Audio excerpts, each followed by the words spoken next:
Bismillahirrahmanirrahim. Assalamualaikum warahmatullahi wabarakatuh. Kita kembali lagi belajar tentang pemanfaatan limbah. Di sini pemanfaatan limbah yaitu limbah padat, ada tiling, kemudian ada slag dan juga ada scrap. Di sini ada diagram alir ya. Diagram alir ini kita bisa mengetahui posisi limbah dalam sistem metalurgi.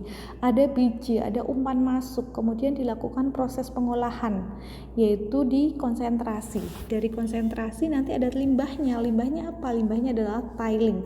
Kemudian dari konsentrasi kita akan melakukan proses berikutnya, ada smelting. Dari smelting ini menghasilkan limbah. Limbahnya apa? Limbahnya adalah slag. Kemudian di proses berikutnya ada refining. Nah, misalnya kita memiliki 100 ton biji dengan kadar 1% Ni diolah. Kemudian kira-kira berapa ton yang akan menjadi produk? Nah, produknya ada apa saja? Produk logam, kemudian ada produk tiling dan juga produk slag. Dari contoh yang tadi kita uraikan ya, kita selesaikan atau kita hitung di mana diketahui umpan bijinya adalah 100 ton. Kemudian kadar Ni-nya itu adalah 1%. Kemudian kandungan Ni totalnya ya tinggal mengalikan 100 ton dikalikan 1% sehingga nilainya adalah 1 ton Ni. Misalnya di dalam industri ini umumnya bahwa recovery konsentrasi besarnya 90%, kemudian recovery smelting dan refining adalah 95%. Kita bisa menghitung produk logamnya, maka recovery total menjadi 0,9 atau 90% dikalikan 95% yaitu 85,5%. Nah, logam Ni yang menjadi produk berapa gitu kan? Yaitu 1 dikalikan 85,5%, besarnya 0,855 ton Ni, sehingga produk logamnya itu besarnya 0,855 ton Ni. Kemudian kita hitung tilingnya dari tahap konsentrasi. Pada tahap konsentrasi Ni-nya hilang. Hilangnya berapa? Hilangnya adalah 10%. Dari mana? Ya dari recovery konsentrasi yaitu 100% dikurangi 90% sehingga di tilingnya tinggal 10%. Maka menjadi 1 itu dikalikan 0,10 yaitu 0,1 ton Ni. Kemudian tiling juga mengandung sebagian besar keong. Karena kadarnya hanya 1%, maka material keongnya berapa? Ya 99 ton. Sebagian besar akan menjadi tiling. Jika konsentrasi kita 10 ton, misalnya kita upgrade ke 10% Ni, maka ya 100 dikurangi 10 sama dengan 90 ton tiling. Sehingga tilingnya berapa nilainya? Nilainya adalah 90 ton, di mana dia mengandung kurang lebih 0,1 ton Ni yang tersisa. Kemudian kita bisa menghitung slagnya. Slag diperoleh dari tahapan smelting ya. Dari 10 ton konsentrat, maka Ni yang masuk produk itu 0,855 ton. Sedangkan Ni yang hilang di slag itu adalah 0,045 ton. Sebagian besar keong dari konsentrat akan menjadi slag. Misalnya 70% massa konsentrat itu menjadi slag. Maka ya tinggal 10 dikalikan 0,7 sama dengan 7 ton slag. Slagnya didapat ya 7 ton, di mana dia mengandung 0,045 ton Ni. Dari 100 ton biji kadar 1% Ni, maka diperoleh produk logam Ni yaitu 0,855 ton, tilingnya kurang lebihnya adalah 90 ton dan slagnya itu kurang lebihnya 7 ton, sehingga kehilangan lain, debu, gas dan lain-lainnya itu kurang lebihnya adalah 2 ton. Nah, dari sini kita bisa lihat bahwa volume yang paling besar itu adalah dari limbah tiling, dia 90 ton. Kemudian dari slag dia berkurang menjadi 7 ton. Dan kehilangan lainnya adalah 2 ton. Artinya apa? Tiling itu perlu dilakukan pemanfaatan limbah sehingga tidak memerlukan tempat yang luas ya untuk menampung tiling. Itu seperti itu. Ini bisa dilihat ada gambar ya, ada pemanfaatan tiling, ada tiling storage, kemudian ada mining tiling reduction, kemudian ada backfill dari tiling yang ada di underground mining. Jadi di tempat kerja yang ada di dalam tambang dalam atau di bawah tanah. Nah, kita bisa lihat di situ ada gambar pit ya, open pit di mana ada slope-slope, kemudian di sana ketika kita mengambil komoditas industri atau komoditas tambang yang berharga akan meninggalkan suatu jejak ya, akan membentuk suatu kolam kayak gitu. Nah, kolam itu kalau sudah selesai maka harus ditutup. Nah, penutupnya itu dari mana? Kita bisa mendapatkannya dari tiling tersebut. Jadi tiling yang sudah tidak bisa dilakukan recovery, maka kita bisa memanfaatkannya sebagai penutup slope. Kemudian bisa juga kita membuang limbahnya atau tilingnya itu untuk menutup lubang yang ada di dalam underground. Itu seperti itu. Nah, karakteristik umumnya bagaimana sih kalau untuk tiling? Yaitu ukurannya sangat halus atau kurang dari 75 mikrometer. Kemudian dia mengandung silikat, kemudian oksida dan juga sulfida, dan dia memiliki potensi air asam tambang serta volumenya sangat besar ya. Tadi kalau dilihat dari slide sebelumnya bahwa memang volume tilingnya itu adalah yang paling besar, itu seperti itu. Kemudian ada opsi pemanfaatan. Kalau backfill tambang bawah tanah, maka prinsip teknisnya dicampur semen sehingga akan menghasilkan pasta fill gitu ya. Syarat utamanya bagaimana? Tidak reaktif dan stabil. Jadi kita bisa memanfaatkan limbahnya itu digunakan sebagai campuran semen. Kemudian ada bahan konstruksi, itu bisa digunakan sebagai batako atau bata. Prinsipnya bagaimana dia digunakan untuk substitusi pasir. Jadi ada substitusi pasir di situ. Tetapi perlu adanya uji TCLP.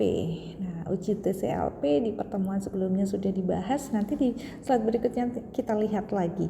Kemudian ada geopolimer material. Nah, di sini ada aktivasi alkali, di mana harus mengandung SiO2, kemudian Al2O3. Dan ada juga recovery logam sisa. Maka kita bisa melakukan pengolahan, kita ambil logamnya atau kita lakukan reflotasi atau kita gunakan leaching. Dan syaratnya bagaimana? Ya, tentunya masih ada kadar ekonomisnya. Di sini ada contoh perhitungan ekonominya. Misalnya produksi tilingnya itu adalah 1 juta ton per tahun. Kemudian kadar Cu yang tersisa itu adalah 0,2%. Logamnya kalau hitungan teoritisnya bagaimana? Ya, kadar Cu tersisa dikalikan produksi tilingnya. Besarnya adalah 0,002 dikalikan 1 juta sama dengan 2 juta ton Cu. Jika harga Cu itu adalah 8.000 USD per ton, maka potensinya berapa? Ya tinggal mengalihkan, maka ketemunya adalah 16 juta per tahun USD. Nah, namun kita harus memperhitungkan apa saja yang perlu diperhitungkan ya, tidak hanya dari aspek ekonomi saja, kita bisa melihat biaya reprocessingnya, kemudian recovery faktornya, serta jangan sampai lupa ada biaya lingkungan. Bagaimana resikonya jika tidak dimanfaatkan? Yang pertama tentunya akan mengakibatkan air asam tambang, di mana Fs2 akan berubah menjadi H2SO4. Kemudian ada logam berat yang terlarut dan adanya resiko kegagalan dari tiling dam failure. Karena apa? Karena volumenya itu besar. Kemudian bagaimana dengan regulasinya? Yang pertama ada Peraturan Pemerintah Nomor 22 Tahun 2021 yaitu tentang pengelolaan lingkungan hidup. Di mana di sana mengatur perlindungan dan pengelolaan lingkungan hidup atau PPLH. Kemudian mengatur pengelolaan limbah B3 dan non B3. Menjadi dasar hukum yaitu ada penyimpanan, pemanfaatan, pengangkutan, pengolahan, ada penimbunan limbah. Setiap slag atau tiling itu tidak boleh langsung dimanfaatkan sebelum dilakukan. Misalnya kita punya tiling, nah kita punya slag, terus kita manfaatkan nih. Nah ini tidak benar ya, tidak tepat, tetapi harus apa? Harus dilakukan pengujian. Kita lakukan identifikasi dari karakteristiknya. Kemudian dilakukan uji laboratorium dan penetapan status limbah. Oke, kita lihat yang nomor 2 yaitu status slag. Apakah dia termasuk limbah B3 atau non B3? Bahwa secara prinsip slag tidak otomatis B3. Jadi tidak semuanya B3 kayak gitu ya, tetapi perlu dilakukan tadi identifikasi, kemudian uji lab sampai kita mendapatkan kandungannya apakah memang B3 atau non B3. Statusnya itu ditentukan oleh apa gitu. Yang pertama ada kandungan unsur berbahaya. Apakah ada PB-nya, CD, HG, AS, CR6+ dan lain-lainnya, dan tentunya di situ ada besarannya. Kemudian yang kedua itu hasil uji karakteristiknya. Apakah dia mudah menyala? Apakah reaktif? Kemudian apakah korosif atau beracun? Maka dilakukan uji pelindihan. Nah, kemungkinan statusnya jika lulus uji karakteristik dan TCLP, maka statusnya non B3, aman. Kemudian bagaimana kalau melebihi ambang batas pelindihan? Maka kategorinya adalah limbah B3. Contohnya ada slag dari blast furnace yang umumnya stabil, maka sering non B3.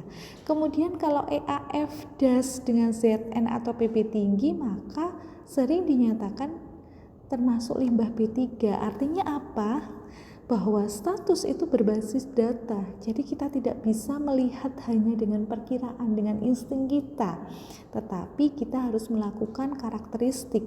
Nah, jadi bukan jenis slagnya, tetapi datanya, data pengujiannya.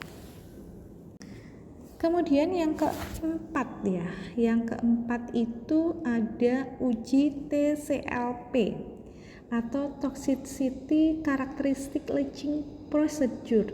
Tujuannya apa? Kita mengetahui apakah logam berat itu yang ada di dalam slag bisa terlarut dan mencemari air tanah atau tidak. Prinsipnya bagaimana?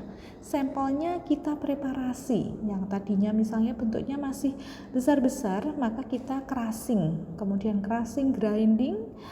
Setelah itu diekstraksi dengan larutan asam lemah. Kita membuat simulasi air hujan asam. Kemudian dilakukan filtrat, diuji konsentrasi logamnya. Jika hasilnya itu lebih besar dari baku mutu, maka dikategorikan berbahaya.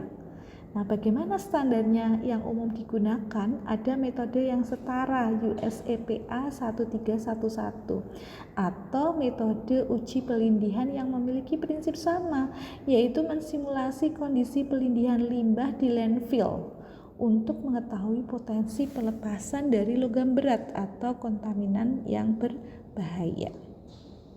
Nah, di Indonesia kita mengikuti baku mutu pada peraturan PP 22 tahun 2021. Nah, TCLP ini menguji potensi pencemaran, bukan hanya kandungan totalnya saja. Nah, ada kemudian persyaratan reuse untuk material konstruksi. Nah, itu bisa digunakan ya limbah untuk material konstruksi. Agar slag ini bisa digunakan, maka kita bisa substitusi semen. Kemudian kita bisa agregat jalan ya, digunakan sebagai agregat jalan atau sebagai batako atau juga beton. Tentu harus memenuhi syarat yaitu ada syarat lingkungan, kemudian syarat teknis dan juga syarat administratif. Kalau syarat lingkungan bagaimana? Kita lihat, kita lakukan uji TCLP. Kalau lulus kita lanjutkan gitu ya. Kemudian dia tidak melepaskan logam berat. Kemudian bagaimana kalau syarat teknisnya? Ya, stabil atau tidak ekspansif atau free CaO-nya itu nilainya rendah. Kemudian kuat tekannya memenuhi standar. Karena digunakan sebagai konstruksi, maka perlu adanya uji kuat tekan. Dia mampu terbebani sampai berapa gitu ya. Jangan sampai ketika kita buat dia tidak mampu terbebani, maka ya sia-sia seperti itu. Kemudian tidak reaktif yang berlebihan, karena kalau reaktif juga akan berbahaya. Dan yang terakhir ada syarat administratif, dokumen persetujuan teknis. Jadi tadi semuanya yang sudah dilakukan, dibuatlah dokumen. Kemudian kita juga menyantumkan rencana pemanfaatannya itu untuk apa, itu seperti itu. Kemudian ada pemanfaatan slag ya. Di sini ada gambar, ada ground granulated blast furnace slag yaitu sebelah kiri dan granulated blast furnace slag itu sebelah kanan. Kemudian ada juga electric arc furnace slag atau EAFS. Nah, ini juga ada nickel slag, ada copper slag. Nah, ini juga ada gambar nickel slag juga yang di bawah ini ya. Di sini ada prosesnya. Kalau blast furnace maka jenis slagnya ada PF slag. Kemudian ada electric arc furnace atau EAF slag. Kemudian ada proses smelter nikel, dia akan menghasilkan nickel slag, dan copper smelter, dia akan menghasilkan copper slag. Pemanfaatan teknis yang pertama digunakan sebagai industri semen, yaitu ada BF slag atau blast furnace slag, yang sering disebutnya adalah ground granulated blast furnace slag. Kemudian dia menggantikan klinker untuk mengurangi emisi CO2. Hal ini berkaitan dengan green semen. Apa itu green semen? Ya, jenis semen yang diproduksi dengan emisi karbon lebih rendah, konsumsi energinya lebih hemat, dan atau memanfaatkan limbah industri sebagai bahan baku pengganti klinker dibandingkan dengan semen konvensional.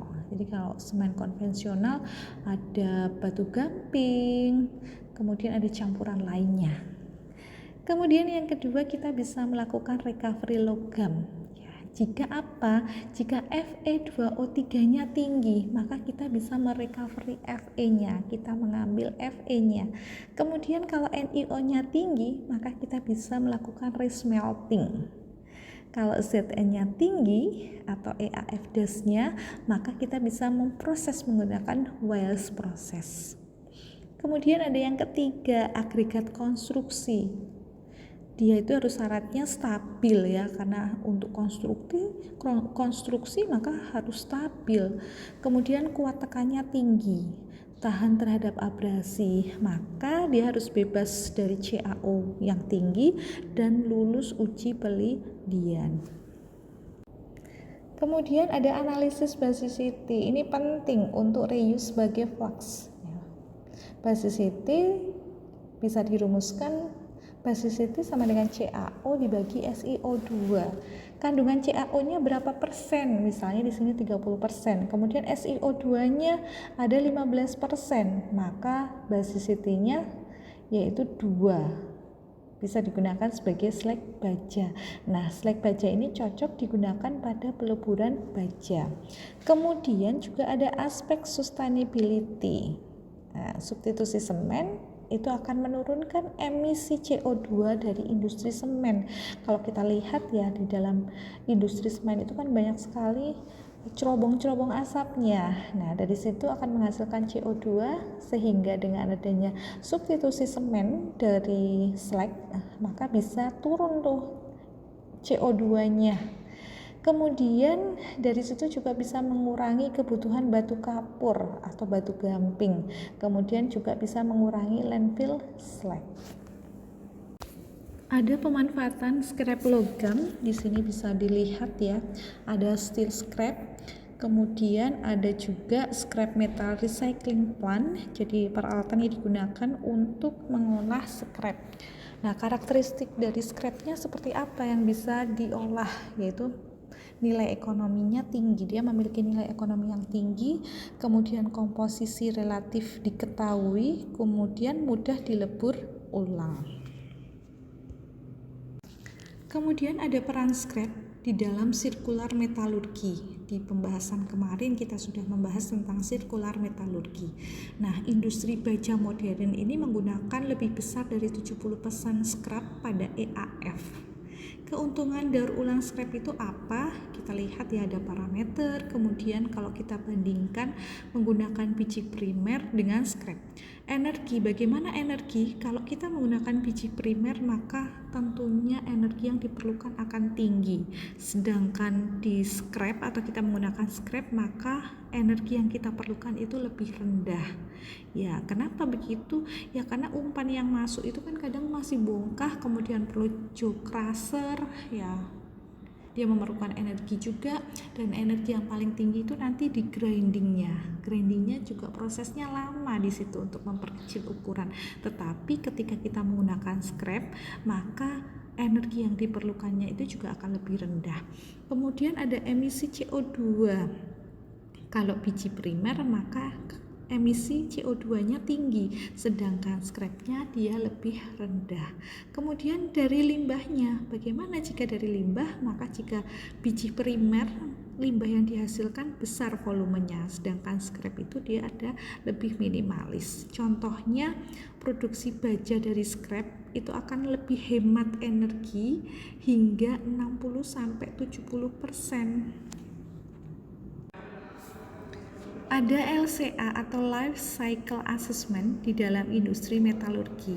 Nah, LCA itu apa? Yaitu metode untuk mengevaluasi dampak lingkungan suatu produksi dari ekstraksi bahan baku, kemudian proses produksi, distribusi, penggunaan daur ulang atau disposal. Nah, di dalam metalurgi itu seperti apa? Ada biji sebagai umpan, kemudian dia masuk di dalam proses konsentrasi, kemudian dilanjutkan smelting, refining, produk, dan juga scrap. Nah, nanti bisa digunakan sebagai daur ulang. Nah, LCA ini akan menjawab berapa energi yang digunakan, berapa emisi CO2 yang dihasilkan, berapa limbah yang terbentuk, dan apa dampak lingkungan totalnya. Kemudian di sini ada carbon footprint atau jejak karbon. Kita bisa lihat ada rute primer versus rute sekunder atau scrap.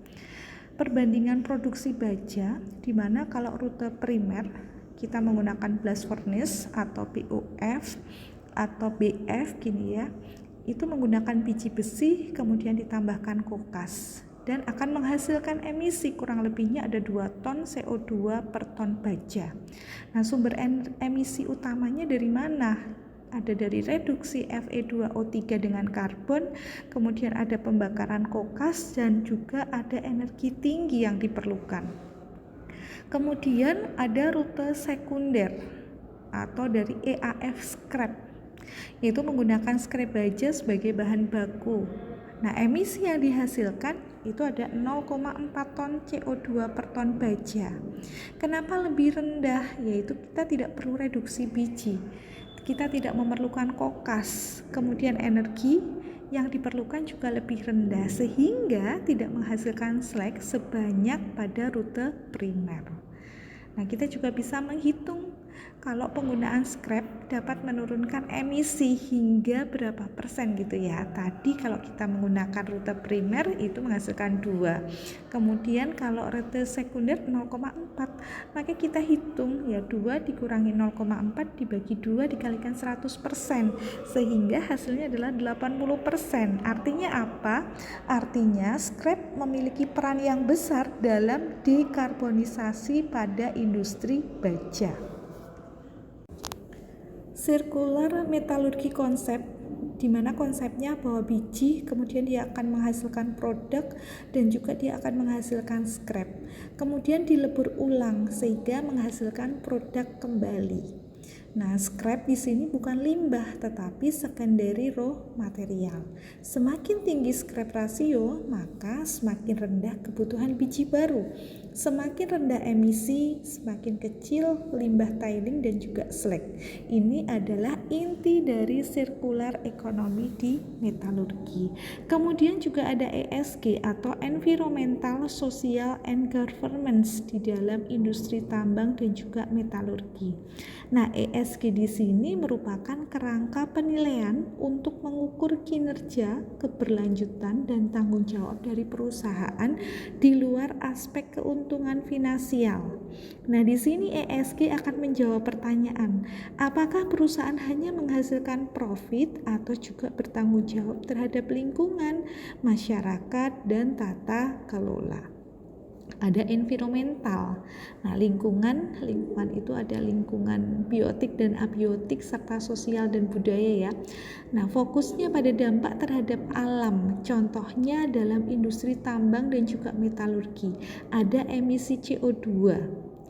Bila kita menggunakan rute blast furnace dibandingkan EAF scrap yang tadi sudah kita bahas. Kemudian ada pengelolaan tiling dan slag, penggunaan energi dan air, kemudian ada pencegahan air asam tambang.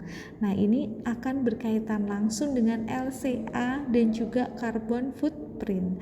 Kemudian ada sosialnya, fokus pada dampak terhadap manusia dan masyarakat, contohnya keselamatan kerja. Kemudian dampak tiling dam terhadap masyarakat sekitar, karena apa? Tiling dam itu juga memiliki potensi dapat jebol gitu ya. Kenapa jebol? Karena overload, volumenya besar, kemudian damnya itu tidak bisa menampung, maka bisa terjadi dam yang jebol itu seperti itu. Kemudian ada hubungan dengan komunitas lokal dan hak pekerja. Nah, dalam konteks limbah, tiling dam failure ini bukan hanya masalah teknis tetapi juga sosial, itu seperti itu. Kemudian ada tata kelola, fokus pada sistem manajemen dan kepatuhan. Contohnya kepatuhan terhadap regulasi, misalnya regulasi peraturan pemerintah nomor 22 tahun 2021. Kemudian transparansi pelaporan emisi, kemudian ada audit lingkungan dan anti korupsi serta manajemen resiko. Nah, LCA atau analisis daur hidup ini merupakan suatu metode untuk menilai dampak lingkungan suatu produk atau proses dari awal hingga akhir siklus hidupnya. Misalnya di sini LCA mengevaluasi seluruh tahapan apa saja. Di situ ada biji, kemudian ada proses konsentrasi, ada smelting, refining, ada produk scrap, kemudian nanti didaur ulang. Yang dianalisis apa saja kalau di LCA? Yang pertama ada konsumsi energi, berapa energi yang diperlukan. Kemudian ada emisi CO2, berapa CO2 yang dihasilkan. Kemudian limbah, yaitu tiling, slag, kemudian ada penggunaan air, serta dampak terhadap lingkungan. Ada carbon footprint atau jejak karbon, yaitu jumlah total emisi gas rumah kaca, terutama CO2 yang dihasilkan oleh suatu aktivitas, kemudian produk, proses, atau organisasi. Nah, ini disebut carbon footprint karena mencangkup CO2, CH4 atau metana, kemudian Na2O, gas rumah kaca lainnya yang dikonversi setara dengan CO2. Tentunya di dalam proses itu ada tantangan ya. Tantangan teknisnya seperti apa? Yaitu ada kontaminasi logam. Di sini ada Cu dalam scrap baja. Kemudian ada unsur residual, ada Sn, ada Zn, kemudian pemisahan scrap campuran. Nah, ini kita bisa lihat ada perbandingan tiling, kemudian ada slag, ada scrap juga. Parameternya kita lihat bagaimana volume kalau untuk tiling. Tilingnya sangat besar, kemudian slagnya besar, scrapnya sedang. Nilai ekonomi kalau tiling dari mulai rendah sampai sedang, kalau slag itu dia sedang, kalau scrap tinggi. Kemudian dari resiko lingkungan, tiling karena volumenya besar, otomatis resiko lingkungannya juga tinggi. Kalau slag itu sedang, scrap itu rendah. Kemudian ada potensi recovery-nya. Tiling dan slag itu juga ada. Nah, di scrap itu dia ada sangat tinggi. Kemudian untuk kebutuhan karakterisasinya ya, tiling sangat penting, di slag juga penting, scrap juga tetap perlu dilakukan karakterisasi. ada alur keputusan pemanfaatan limbah padat. Nah, kita lihat apakah ada nilai ekonomisnya limbah padat tersebut, apakah kita bisa melakukan recovery, apakah aman secara lingkungan, atau bisa di reuse, atau stabilisasi kemudian masuk disposal.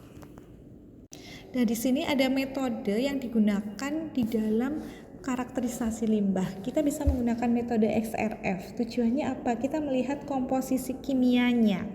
Kenapa penting? Ya karena kita bisa tahu nanti kaitannya dengan recovery logam. Kemudian ada XRD, yaitu kita melihat fase mineralnya. Itu kaitannya dengan stabilitas. Kemudian ada SEM. Kita tujuannya adalah melihat mikrostrukturnya. Kenapa penting? Yaitu hubungannya dengan reaktivitas. Dan TCLP ini tujuannya adalah untuk pelindihan. Nah, itu kenapa penting dilakukan? Kaitannya dengan regulasi. Kita lihat ya, di sini ada optimalisasi pemanfaatan limbah smelter nikel. Sebuah smelter nikel di Indonesia menghasilkan limbah sebagai berikut per tahun ya. Ada nikel slag, produksinya ada 600.000 ton per tahun, di mana komposisinya ada FeO yaitu 42%, SiO2-nya 35%, CaO-nya 8%, NiO-nya 0,6%. Nah, tailing konsentrator produksinya 1.200.000 ton per tahun. Kadar Ni yang tersisa itu adalah 0,25%. Kemudian ukuran partikelnya kurang dari 75 mikrometer. Kemudian ada scrap baja internal plant, produksinya ada 50.000 ton per tahun, kemudian komposisinya relatif bersih. Ada data tambahan, ada harga Ni per tonnya itu ada 18.000 USD, kemudian recovery resmelting Ni-nya sama dengan 65%, biaya reprocessing slag-nya itu ada 7 juta per tahun, 7 juta USD per tahun ya. Kemudian ada uji TCLP slag, dia lulus uji, kemudian slag-nya juga memenuhi standar untuk agregat konstruksi. Kita lakukan analisis ekonomi recovery slag. Yang pertama kita hitung potensi Ni di dalam slag, yaitu ada 0,006 dikalikan 600.000 sehingga menghasilkan 3.600 ton Ni secara teoritis. Kemudian jika kita hitung recovery-nya 65%, maka 3.600 dikalikan 65% yaitu 2.340 ton Ni. Kemudian ada nilai ekonomi 2.340 dikalikan tadi 18.000 USD, maka ketemunya 42,12 juta USD. Nah, dikurangi biaya reprocessing, biayanya tadi 7 ya untuk reprocessing, maka 42,12 dikurangi 7 sehingga menghasilkan 35,12 juta USD per tahun. Apakah layak atau tidak gitu ya? Yaitu sangat layak secara ekonomi. Marginnya jauh di atas biaya operasional, namun kita perlu mempertimbangkan bagaimana biaya energi tambahannya, kemudian emisi tambahannya, resiko teknis resmeltingnya. Kita membandingkan dengan opsi agregat konstruksi. Jika dijual sebagai agregat, maka harga agregat slag-nya itu 8 USD per ton, sehingga kita kalikan ya, 600.000 dikalikan 8, 4,8 juta USD per tahun. Mana yang lebih menguntungkan? Itu seperti itu. Kita lihat kalau secara ekonomi, kalau kita merecovery Ni, maka yang dihasilkan adalah 35,12 juta USD. Sedangkan kalau kita menjadikan agregat, maka hasilnya adalah 4,8 juta USD. Sehingga recovery-nya bisa 7 kali lebih menguntungkan. Namun agregat itu lebih rendah resiko teknisnya, sehingga tidak perlu energi besar, lebih stabil secara lingkungan. Kemudian kita analisis tilingnya. Produksinya adalah 1.200.000 ton per tahun. Kadar Ni-nya adalah 0,25%. Kita hitung Ni secara teoritis, yaitu 0,0025 dikalikan 1.200.000, sehingga diperolehlah 3.000 ton Ni. Kemudian recovery-nya 60%, maka 3.000 dikalikan 0,6, hasilnya adalah 1.800 ton Ni. Nilai ekonominya berapa? Ya, 1.800 ton Ni per tonnya itu adalah 18.000 USD, maka menghasilkan 32,4 juta USD. Tetapi tiling di sini memiliki ukuran yang sangat halus, biaya flotasi ulangnya juga tinggi, ada resiko air asam tambang, volumenya juga sangat besar. Nah, biaya reprocessing tiling ini biasanya jauh lebih mahal dibandingkan dari slag. Maka kita bisa lihat opsi-opsinya. Jika kita melakukan slag recovery, maka nilainya tinggi, resikonya sedang. Kita bisa memprioritaskan yang pertama. Kemudian bagaimana kalau kita melakukan tiling recovery? Nilainya tinggi, resikonya juga tinggi. Kita bisa menempatkan di prioritas kedua. Kalau agregat bagaimana? Nilainya rendah. Tadi di hitungan bisa dilihat ya. Kemudian di situ resikonya rendah dan prioritasnya alternatif yang paling aman. Jadi kalian bisa memilih mau di slag recovery, tiling recovery, atau agregat. Tadi ada scrap internal. Nah, scrap internal ini ada 50.000 ton. Nah, scrap hampir pasti langsung dilebur ulang, kemudian biayanya rendah, energinya 60-70% lebih hemat dibandingkan biji. Jika harga baja itu adalah 700 USD per ton, maka kita bisa menghitung 50.000 dikalikan 700, yaitu 35 juta USD. Dengan biaya rendah, maka di sini margin yang kita dapatkan tinggi. Nah, scrap ini paling pasti menguntungkan ya, karena resikonya rendah, teknologinya juga matang, sirkular ekonominya juga berjalan. Nah, kita lihat ada sensitivitas harga jika Ni-nya turun menjadi per tonnya itu adalah 10.000 USD, maka nilai slagnya kita hitung 2.340 dikalikan 10.000, maka menghasilkan 23,4 juta USD. Setelah pengurangan biaya prosesnya, maka menjadi 23,4 dikurangi 7, yaitu 16,4 juta USD. Di sini masih layak, tapi marginnya menurun ya. Jika harga turun drastis sampai kurang dari 6.000 USD per ton, bisa jadi agregat itu lebih stabil. Nah, di sini bahwa scrap itu bisa langsung dilebur ulang.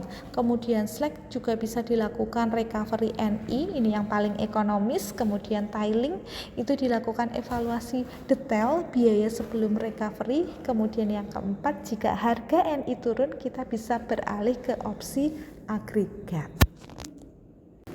Kesimpulan yang kita dapatkan apa? Yang pertama, bahwa limbah padat metalurgi itu tidak sama dengan sampah. Kemudian yang kedua, tiling itu fokus pada stabilitas dan volume.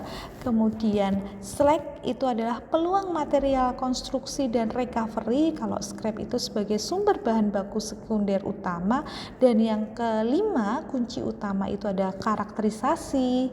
Ya, kita perlu melakukan karakterisasi, kemudian melakukan evaluasi ekonomi serta uji lingkungan, sehingga kita bisa memutuskan pemanfaatan limbah yang tidak hanya soal kandungan logam, tetapi kombinasi dari yang pertama dari harga pasar, kemudian biaya proses, resiko lingkungan, kemudian ada regulasi dan juga stabilitas jangka panjang. Demikian pembelajaran terkait dengan pemanfaatan limbah padat, yaitu ada tiling, slag, dan scrap. Semoga paham dan bermanfaat. Terima kasih. Wassalamualaikum warahmatullahi wabarakatuh.